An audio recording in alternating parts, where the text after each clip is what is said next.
Hello students. तो आगे बढ़ते हैं चैप्टर के साथ। अभी तक हमने आपके एक्सटिंग्विशिंग फायर और कंबशन के बारे में पढ़ लिया है, कंबशन की इम्पोर्टेंस क्या है। मेन बात यह है कि ये दो चैप्टर क्लब्ड हैं एक तरीके से। अगर हम लोग बात करें बहुत ज़्यादा डिटेल में एनसीईआरटी से रिलेटेड, तो दो चैप्टर ये क्लब करके आप लोग का एक चैप्टर है।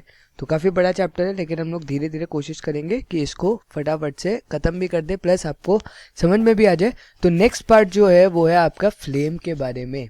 तो फ्लेम के बारे में आपका नेक्स्ट पार्ट, और फ्लेम होता क्या है देखते हैं। Flame is a region where combustion of fuel takes place. वो रीजन है जहाँ पर कोई भी चीज़ का कंबशन होता है। The colour of the flame depends on the temperature, amount of air available and the nature of the substance burning. Hydrocarbons burn with blue और येलो फ्लेम। बहुत ज़्यादा इंपॉर्टेंट, ये कलर याद रखना है। Figure 5.1 shows the change in flame colour of Bunsen burner with increasing oxygen supply. और ये आप प्रैक्टिकली देख भी सकते हो केमिस्ट्री लैब में।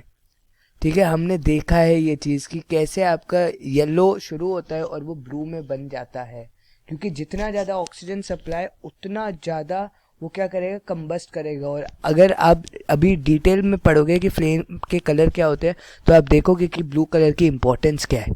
ठीक, तभी आपको पता लग जाएगा कि क्यों बहुत ब्लूइश कलर हो जाता है इसका। A yellow flame is called a luminous flame as it emits a lot of light. ये देख रहा है, ये यही बस मैं यही चीज़ बोल रहा था, यही चीज़ बस समझ लेना। Yellow flame is called a luminous flame as it emits a lot of light. A luminous flame is generally observed when there is insufficient oxygen in complete combustion. Its temperature is lower than that of a blue flame and it leaves behind black soot and other residue. तो ये सब वो क्या करता है, leave कर देता है पीछे। A blue flame is also called non-luminous flame as it emits very little light. तो little light की वजह से non-luminous। यहाँ पर क्या था, ठीक है, ब्लू फ्लेम से टेम्परेचर कम है इसलिए इसका इनकम्प्लीट कंबशन होता है। A blue flame is generally observe when there is adequate amount of oxygen available. तो इसका मतलब यहाँ पर क्या होता है, कंप्लीट कंबशन। इसलिए आपने देखा कि कैसे वो ब्लू फ्लेम में बदल गई जब मैंने क्या किया, ज़्यादा दिया। क्या ज़्यादा दिया मैंने, सप्लाई ऑफ ऑक्सीजन। तो जितना ज़्यादा सप्लाई ऑफ ऑक्सीजन उतना ज़्यादा कंबशन अच्छा, उतना ज़्यादा कंबशन अच्छा, इसका मतलब कलर ऑफ फ्लेम क्या होगी, ब्लू होगी। This type of flame leaves behind no residue. तो रेसिड्यू यहाँ पर बचता नहीं। However, a flame may not show the same color uniformly. We sometimes observe different colors or zones in a flame. Let us understand this using the example of a candle flame. तो candle flame के बारे में पढ़ते हैं और आपको idea लग जाएगा कि क्या चीज़ क्या है। A candle flame can be divided into 3 zones depending on the amount of oxygen available. तो the outer zone is the blue zone, मतलब outer zone मतलब ये वाला पार्ट। तो ठीक है, ये वाला पार्ट। नहीं तो आप कैंडल जला भी सकते हो यार, इस पे कोई बड़ी बात है, आपको दिख जाएगा। The outer zone is the blue zone, it is the hottest part of the flame. In this zone the wax vapours have enough oxygen to burn completely producing carbon dioxide water. This zone emits very little light. तो बहुत ज़्यादा कम light ये emit करता है। The middle zone that is yellow is less hot than the outer zone. Here, incomplete combustion of wax vapors produces carbon particles which glow, giving the zone its yellow color. तो carbon particles होते हैं इसलिए colour क्या हो जाता है, hydrocarbon हमने बात की थी, तो कलर क्या हो जाता है, येलोइश कलर हो जाता है। और ये क्या करता है, and carbon monoxide, it gives carbon monoxide, क्योंकि इनकम्प्लीट कंबशन होता है। वो हमने पढ़ा था सूट पार्टिकल्स पे कि इनकम्प्लीट कंबशन पर CO निकलता है, सूट पार्टिकल्स निकलते हैं। This zone emits the most light. Light है इसलिए लूमिनस जोन है। The inner zone black is the coolest part of the flame. In this zone, the wax vapors remain unburned as no oxygen is available. This zone is completely dark and emits no light. Black है तो light कभी emit करेगा भी नहीं। तो combustion of a wax candle, if you observe a candle flame closely, you will notice the wick burns and it stands in a pool of liquid wax. Wax में liquid wax में convert हो जाता है, आपको पता है। There is a small portion of unburnt wick between the flame and the liquid wax. तो ये लिक्विड वैक्स है आपकी और ये आपकी विक होती है। ओके, तो कुछ अनबर्नड पार्ट यहाँ पर बच जाता है वैक्स पर, वो ये चीज़ बता रहा है। The liquid wax is trapped in a cup of solid wax.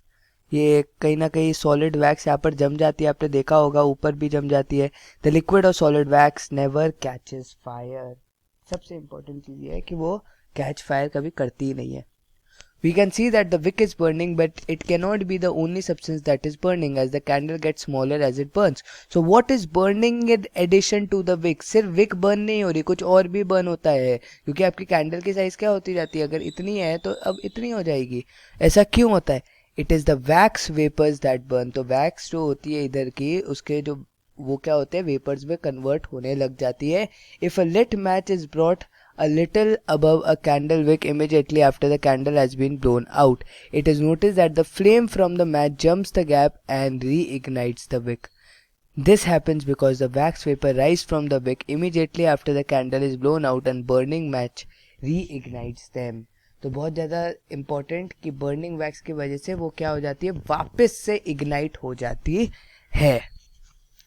ठीक, अगर आपने ब्लो आउट भी कर दिया तो कभी कभी आप देखते हो कि कैंडल क्या हो जाती है, वापस इग्नाइट हो जाती है। क्यों इग्नाइट हो जाती है? उसकी बर्निंग वैक्स वेपर की वजह से। To prove that when a candle burns, it is the wax vapors that burns, not the liquid wax. Liquid wax कभी भी burn नहीं होता, wax के vapors burn होते हैं हमेशा। ठीक, तो light the candle, blow out the candle and immediately bring a burning matchstick near the smoke. In case of smoke is not visible, hold the lit match above the wick. तो आप ये करोगे, the flame from the match reignites the wick, जो हमने ऊपर अभी पढ़ा। When a candle is lit, it is the wax vapors that burn, not the liquid wax. From this we conclude the following: it is only the wax vapors that burn, neither liquid wax nor solid wax burns. When a candle wick is lit, the heat produced from the flame melts the wax. The wick soaks or absorbs the molten wax. The heat of the flame vaporizes the molten wax in the wick. ठीक, the heat of the flame वो क्या हो जाते हैं, आपके vaporise हो जाते हैं। The wax vapors burn in the flame. This process continues till the entire wax is consumed or the candle is extinguished. Important paragraph, बहुत ज़्यादा सारे पॉइंट्स उसने समराइज करके आपको एक ही बार में दे दिए। तो अब ये देखते हैं activity. So aim to prove that when a candle is lit the liquid wax absorbed by the wick is converted into vapours. ठीक, आई एम सॉरी, एक सेकेंड। हाँ, तो the liquid wax is absorbed by the wick is converted into vapors. तो जो liquid wax है वो क्या हो रही है, absorb हो रही है wick के अंदर और फिर वही आपके vapors में convert हो रही है। So a candle, a matchbox and a pair of tongs or tweezers. Light the candle using a match stick. Take a pair of tongs or tweezers and pinch the wick tightly just below the flame for some time. The flame goes out. आपका flame क्या हो जाएगा, खत्म हो जाएगी। By pinching the wick, the absorption of liquid wax by the wick stops, which cuts off the flame's fuel supply and it extinguishes. तो आपकी flame क्या हो गई, कट गई, उसका supply कट गया। So to prove that the carbon dioxide is produced on burning candle wax, a candle, a matchbox, a glass jar, aluminium foil. Fix the candle into the glass jar. Light the candle using a matchstick. Cover the beaker with a piece of aluminium foil. To cut down the air supply. When the candle goes out, slowly and carefully remove some portion of the aluminium foil and take out the candle from the beaker, trying not to disturb the content of the beaker. Pour the lime water solution down the side of the beaker and swirl it. Lime water turns cloudy. ये आपकी observation है, ये learn करनी है, बहुत important observation है कि क्या होता है। ठीक है, combustion of candle flame produces carbon dioxide gas. Cloudy का इन द सेंस क्या होता है, आप उसको बोल सकते हो कि मिल्की हो जाता है। मिल्की इन द सेंस बहुत ही वाइटिश आप देखने लग जाते हो लाइम वाटर को। Which reacts with lime water to produce insoluble calcium carbonate. ये रिएक्शन आप पढ़ोगे, या ये रिएक्शन आपने शायद पढ़ी भी होगी। CaOH का whole twice plus H2O gives CaCO3 CO2। ये वाली रिएक्शन आपने शायद पढ़ी भी होगी कि लाइम वाटर कैसे आपका कन्वर्ट होता है। तो आज सिर्फ कैरेक्टरिस्टिक ऑफ फ्यूल तक हम लोग पढ़ते हैं। ठीक है, ये सारे पॉइंट्स नहीं पढ़ेंगे, follow important characteristic. Ideal fuel नहीं पढ़ेंगे, आज सिर्फ नॉर्मली देखते हैं कि फ्यूल होता क्या है और कैरेक्टरिस्टिक्स ऑफ फ्यूल। तो फ्यूल बहुत ज़्यादा सिंपल एंड इम्पॉर्टेंट चीज़। Most of the substances use for burning are fuel. Substance that produce heat and light energy on burning is called fuels, simple, जो बर्न होकर के हीट और light देते हैं वो फ्यूल होते हैं. Some commonly used fuels are wood, coal, cow dung, cakes, kerosene, LPG, petrol and diesel. We use fuel for cooking, heating in automobiles and for generation of electricity. Based on their physical state, fuels can be classified as solid, liquid और gas. देखते हैं अगर ideal fuel भी करना है, ideal fuel भी कर लेते हैं. Solid fuel, liquid fuel, gaseous fuel. बहुत simple, fuel that exist in solid state at room temperature called solid fuel, ये एग्जांपल है. Fuel that exist in liquid state at room temperature are called liquid fuels, ये उनके examples हैं.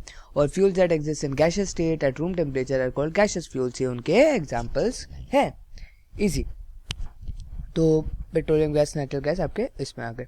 अब आते हैं characteristics of fuel, मतलब हम कैसे ये बताएं कि ये नॉर्मल सब्सटेंस और ये फ्यूल है, क्या फ़र्क हमें दिखना चाहिए. हम लोग उसका फ़र्क निकालते हैं on the basis of energy जो हमें मिलती है. तो वही चीज़ देखते हैं कि क्या है. Not all combustible substances can be used as fuel for all the application. जितने भी कंबस्टिबल सब्सटेंसेज है वो ज़रूरी नहीं कि यूज़ हो जाए. This is because although all fuels produce heat and light on burning, some produce more energy than others. Besides the amount of energy produced, the choice of fuel, whether for domestic or industrial use, also depend upon its cost, efficiency, availability and the extent of its pollution cause. आप अभी एक word पढ़ोगे वो है calorific value. बहुत ही important word है ये, इसको समझेंगे. A very important characteristic of fuel, देखो वही आ गया कैलोरिफिक वैल्यू. तो कैलोरिफिक वैल्यू होती क्या है. Of a fuel is defined as amount of heat produced in kilojoule. Kilojoule एक यूनिट है, किसकी यूनिट है, एनर्जी की यूनिट है. हम लोग एनर्जी किस में नापते हैं, उसकी यूनिट है. जैसे डिस्टेंस किलोमीटर मीटर में, वैसी किलोजूल एनर्जी कि कितनी amount of energy liberate out हो रही है. When 1 gram of a fuel is completely burn, तो amount of energy liberated out या amount of energy produce when 1 gram of fuel is completely burnt. The unit for representing calorific value is kilojoule per kg. ठीक, calorific value is expressed in kilojoule per gram. Okay, यहाँ पर ग्राम generally kg भी होता है. 1 kg of fuel कुछ लोग ग्राम में लिखते हैं, वो अकॉर्डिंगली होता है. जैसे अगर किलोजूल पर kg की बात करो तो कोल का ऑलमोस्ट अराउंड 18,000 के आसपास आता है, 18 to 30,000. Higher the calorific value, अच्छा, the higher the calorific value of a fuel, the more heat it produces when burned. Thus, the higher the calorific value of a fuel, the better the fuel is. क्योंकि आपको थोड़े से fuel के लिए, अब मुझे एक चीज़ बताओ, अगर मुझे 1 ग्राम से 50 जूल एनर्जी मिल रही है और 1 ग्राम से दूसरे से 100 जूल ऑफ एनर्जी मिल रही है, तो ऑब्वियसली ये चीज़ मेरे लिए बहुत अच्छा है कि मैं 1 ग्राम ही जला रहा हूँ, मुझे ज़्यादा एनर्जी मिल रही है. तो हाइड्रोजन एटम बम वगैरह क्या करते हैं, कम में ज़्यादा विस्फोट, बूम, बस सेम चीज़ ये होती है. So when a fuel is burned by machine, some of the energy produced is given off as waste heat which cannot be used for cooking or other purpose. The proportion of energy from a fuel that is converted into useful work by a machine is called the fuel efficiency. Fuel efficiency is always output divided by input. ठीक है, output आपको कितना मिल रहा है. Input में तो आप पूरा 1 ग्राम जला रहे हो, लेकिन आउटपुट में आपको एनर्जी कितनी मिल रही है, कुछ लिमिट में मिलेगी. आपको सारी एनर्जी नहीं मिलती क्योंकि कुछ ना कुछ वेस्ट होता है. तो ये वैल्यू कभी भी इज नॉट इक्वल टू 1. अगर जो आप जितना जला रहे हो उतना ही आपको एनर्जी मिल रही है, ऐसा कभी पॉसिबल नहीं होता. This is approximately can be called as 1 और ऑलवेज लेस देन 1 ही होता है.